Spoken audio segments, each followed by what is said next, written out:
everybody. I'm Susan and this is my channel, Susan's Road Less Traveled. I truly am traveling less roads today as my VW bus is on the skids in the driveway waiting to go in for an engine overhaul. So in the meantime, I'm reading excerpts from my manual, How to Keep Your Volkswagen Alive by John Muir. Join me as I go through chapter 3 today, which is called How to Buy a Volkswagen. I'm basically just going to give you the list of the checkpoints that he goes through that you would need to consider as you look over a Volkswagen that you might be interested in. And at the end, I'll give you a bit of my story on how I came to own my Type 2 1974 Westfalia named Alice.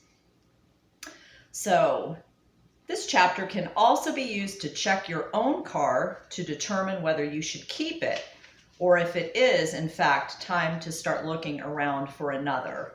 And I would say that if that was the case, then I'd be thinking about getting rid of it, but I would never get rid of Alice. So, the Volkswagen has proven itself over the years to be the best transportation buy available. The upkeep has been expensive, though, due to the high cost of parts and service. By scrambling around for lower parts prices and doing your own service and maintenance, you can keep your transportation costs down to the bare minimum. It is a matter of balance, but the scale is heavily in favor of the Volkswagen if you can beat this maintenance nut. This book does not have any advice about buying a new VW. This chapter is intended for those who are buying a used one. There are cheaper ways to get a good Volksy from a friend, from a secondhand dealer, from an ad in the paper, or just finding one that some cat has given up on and will drop out of for pimples. It is over these that we will spend some time. First, look at it. Does it sag and look beat? Walk around it looking for rough spots, wrinkles, and bumps. Put your foot on the brake and see how much pedal you have. Do the compartment doors open and close, and do the windows work? Check all the lights, brakes, signals, and head interior. Look at the wear on the rubber clutch and brake pedal covers. If they are badly worn, so is the car. Look at the upholstery.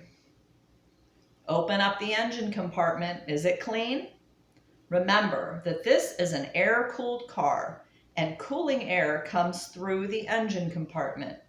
If the engine compartment is filthy, the loss in cooling efficiency will soon cause repairs.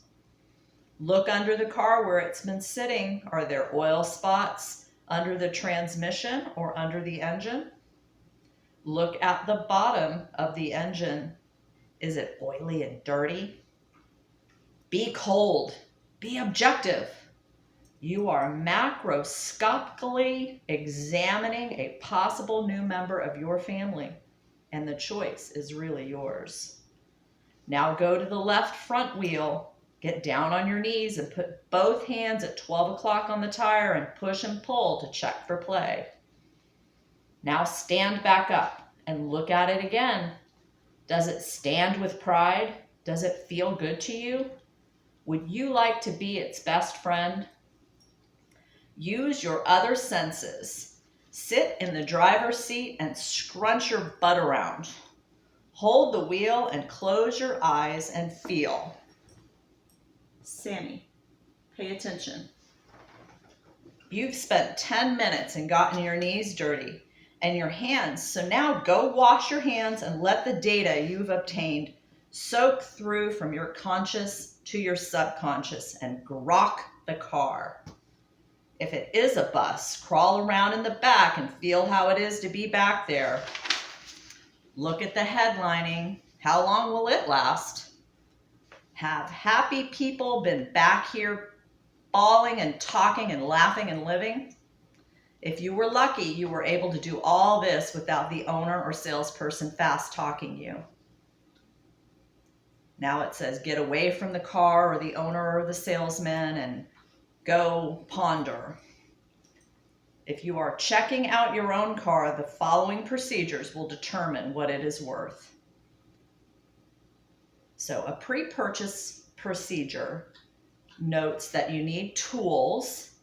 Phase 1 toolkit are the following: is a compression tester, a hammer, spark plug wrench, screwdrivers, large and small pliers, vice grip, 10-inch or 12-inch crescent wrench, jack if the car doesn't have one, a flashlight, an oil can, old clothes, a ground cloth, rags, and a stocking cap for your long hair.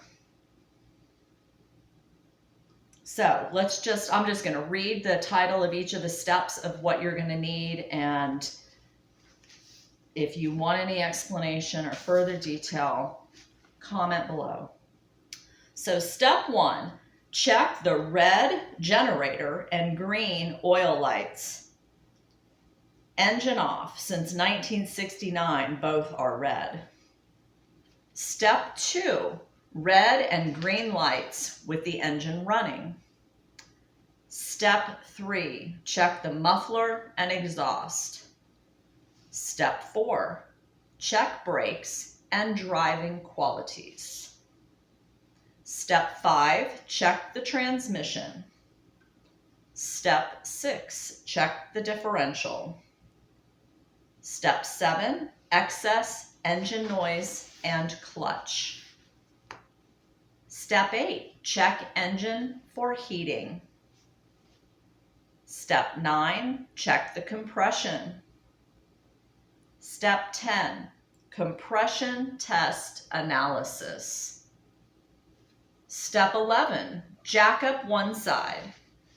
Step 12, check the differential.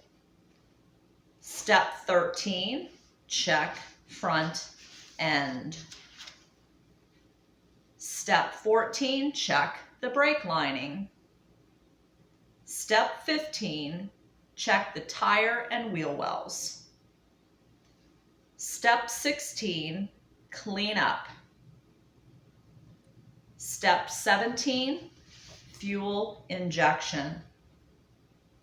And step 18 is your evaluation, which basically he describes as setting a value, backing off on it a couple $100, talk over the whole scene with your friend. Has anything occurred that would eliminate the car? Step 19 is your negotiation.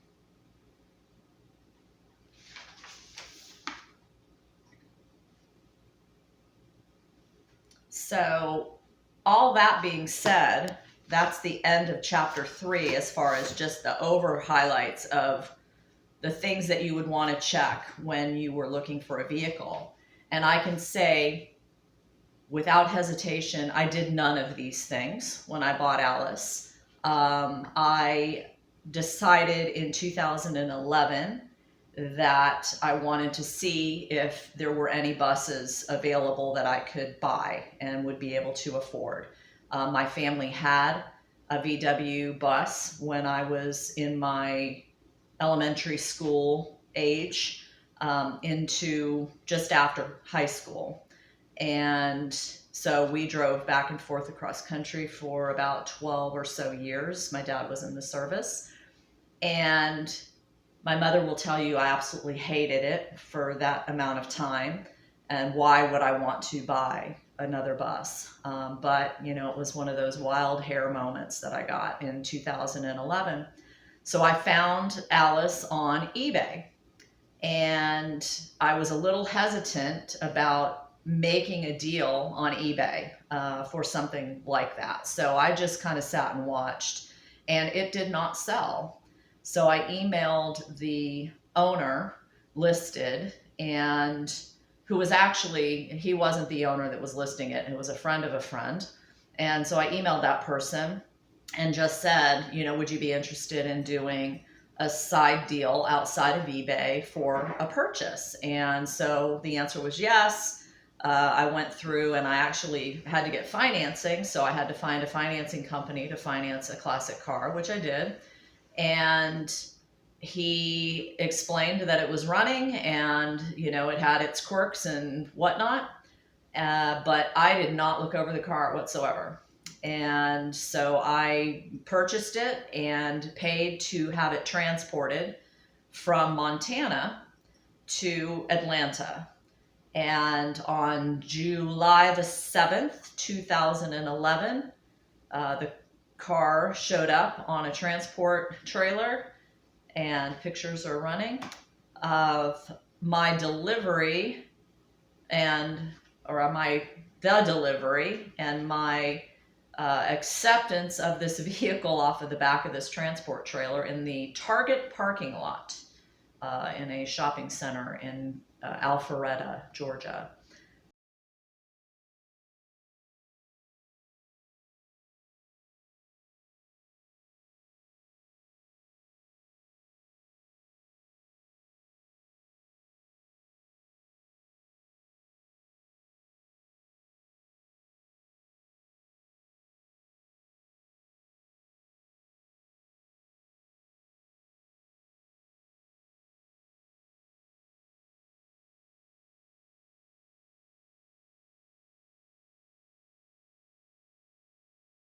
So that began my love affair with my new VW bus and starting to go through the whole process. And so fast forward here to almost 2021, it'll be, um, 10 years next year that I've owned the VW.